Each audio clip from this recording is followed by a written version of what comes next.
Bonjour. Alors aujourd'hui, je termine ce que j'ai déjà commencé sur la régression. On va voir le modèle de régression multiple aujourd'hui.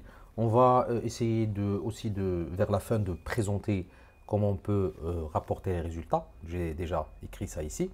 Mais ce que je veux d'abord vous montrer, c'est le modèle. Alors le modèle, c'est un modèle qui est simple. C'est une équation linéaire. Sauf que dans le cas simple, on n'avait que cette partie-là, hein, uniquement ici. Je vais essayer de dessiner ça. Alors, on n'avait que ça. Et dans le modèle multiple, on a rajouté hein, justement cette partie-là.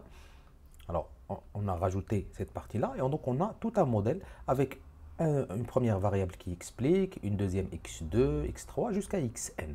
Et pour chaque variable, on a un coefficient qui est rattaché, c'est la pente par rapport à cette variable, c'est ce qu'on appelle les coefficients. Et on aura toujours l'ordonnée, une seule ordonnée pour le modèle et une seule variable à expliquer. Donc voici le modèle, il est simple, il n'est pas compliqué à comprendre. Et je vais passer sur JASP. Alors, on va utiliser la même base de données et on doit vérifier les conditions. Les conditions, je les rappelle rapidement. Pas de valeur aberrante. La relation doit être linéaire. L'indépendance des erreurs, on va vérifier ça avec Durbin-Watson. On a déjà fait ça avant. La normalité des résidus. Et puis, deux choses. Les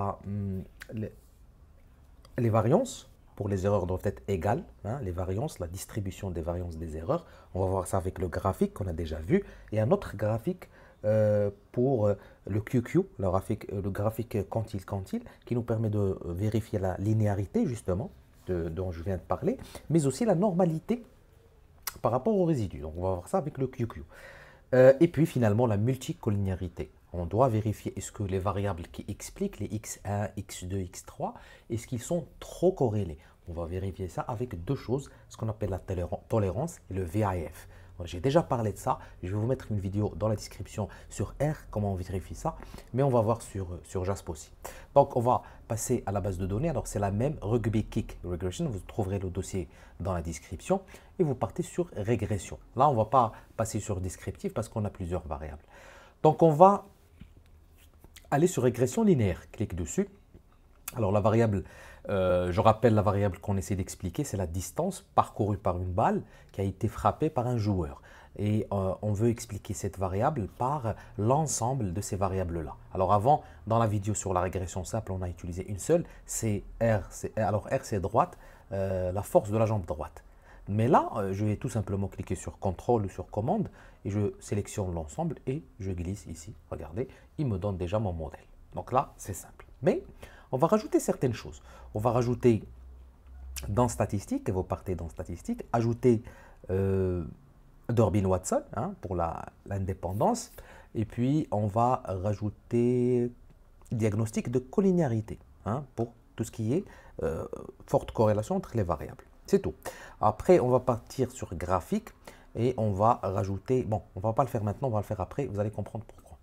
Voici donc le modèle. Regardez ici, on va vérifier le R carré du modèle. Alors le R carré, on va s'intéresser à R carré ajusté. Pourquoi? Parce qu'on a plusieurs variables. Si on avait une seule, on va s'intéresser au R carré. Mais ajusté, ça veut dire ajusté en fonction du nombre de variables qui expliquent, les x, les x1, x2, etc. Donc on ne va pas se baser sur celui-là. Et donc on a expliqué 68,1% de la variance de la distance avec nos quatre variables. Alors c'est 5, 1, 2, 3, 4, 5. Oui, pardon, 5 variables. Voilà, donc pour le Durbin-Watson, regardez, on voulait toujours une valeur entre, comme j'ai dit, 1 et 3. Ici, c'est bon, hein, c'est pas mauvais. On va aller sur le F il est 6. Et valeur de probabilité du modèle, regardez, inférieure à 0,05. Donc le modèle, dans sa globalité, il est significatif. Mais si vous partez ici, vous regardez les valeurs P de probabilité des différents prédicteurs, les variables X, regardez, aucune variable n'a une valeur de probabilité inférieure à 0,05. Ce qui montre qu'aucune variable n'explique. Pourquoi on en est là? Parce que tout simplement, regardez, on va vérifier les VAF, et ça c'est les collinéarités, c'est-à-dire la forte corrélation. Et si la valeur dépasse 10, c'est un problème majeur. Mais déjà, lorsqu'il est supérieur à 5, ça peut créer un problème. Et on voit très bien qu'on a ici ça, air strength, L strength et R flexibility, qui sont supérieurs à 5. Mais la règle en général qu'on utilise, c'est la moyenne des VAF. Si on fait la moyenne et qu'on trouve que la moyenne est supérieure à 5, il y a un problème quelque part. Donc ici, si vous faites la moyenne, vous allez trouver une valeur supérieure à 5. Et donc c'est déjà problématique en lui-même. D'accord? La même chose pour tolérance. Tolérance, les valeurs qui sont inférieures à 0,1, voilà, qui sont inférieures à 0,1, c'est problématique. Ici, on n'a aucune valeur inférieure à 0,1, mais sur le VAF, on a un petit souci. D'accord? Très bien. Alors, j'ai oublié peut-être de rajouter une chose. Je vais essayer de rajouter un élément ici en statistique. Je vais rajouter diagnostic au cas par cas. Ça, c'est pour vérifier s'il y a des valeurs aberrantes. Alors, au cas par cas, s'il ne vous donne rien du tout, comme dans ce cas, ça veut dire qu'il n'y a aucun problème sur un individu statistique. Pourquoi? Il va chercher les résidus qui sont supérieurs à 3. Ça veut dire quoi, un résidu supérieur à 3? Ça veut dire qu'il est très très large. D'accord? Et donc, il peut donner un indice comme quoi une observation elle est considérée comme une valeur aberrante. La même chose pour la distance de Cook, supérieure à 1, ça c'est la règle. Et j'ai déjà parlé de la distance de Cook sur R, donc je vais vous mettre le lien vers la vidéo si vous voulez plus de détails, parce que aujourd'hui je ne vais pas trop détailler. Voilà, donc on n'a pas de problème à ce niveau-là. Mais le problème qu'on a sur ce modèle, c'est qu'aucune variable indépendante n'explique le modèle. Donc ce qu'on va faire, c'est qu'on va créer un deuxième modèle dans lequel on va rajouter les graphiques. Et dans ce modèle, regardez, on va faire ce qu'on appelle backward. Alors c'est écrit ici en français, traduit en arrière. En arrière tout simplement, ça veut dire qu'il va faire rentrer toutes les variables ici, les variables indépendantes, et il va éliminer une par une la variable qui est la moins, on va dire, pertinente, qui n'est pas significative.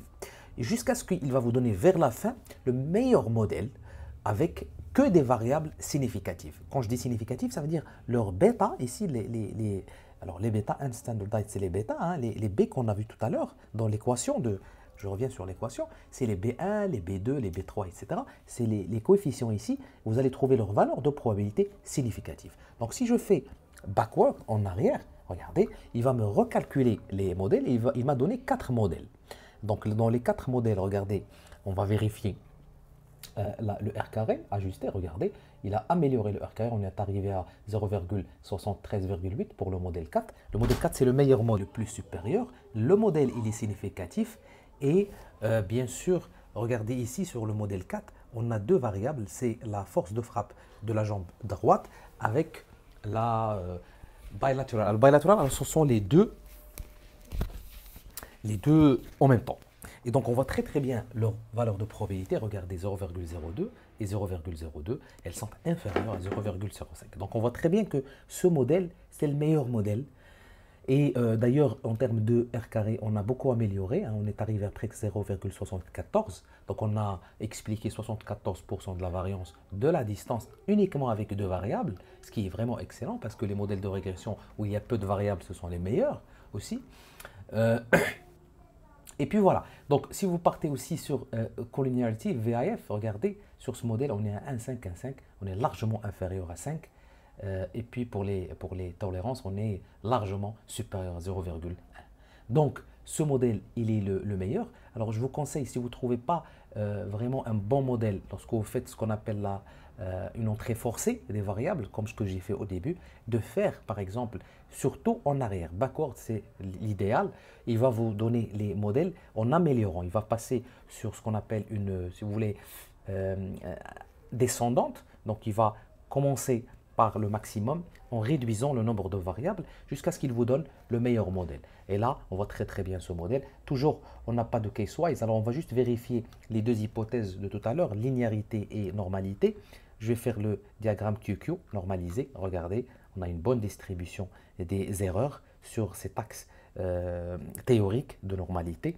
Et je vais rajouter résidu versus prédit. Regardez l'homoscédasticité dont j'ai déjà parlé, la variance des erreurs. On voit très bien qu'il n'y a pas un grand problème là-dessus.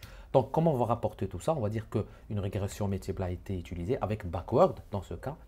que la force de jambe et la force bilatérale peuvent expliquer de manière significative 78% de la variance.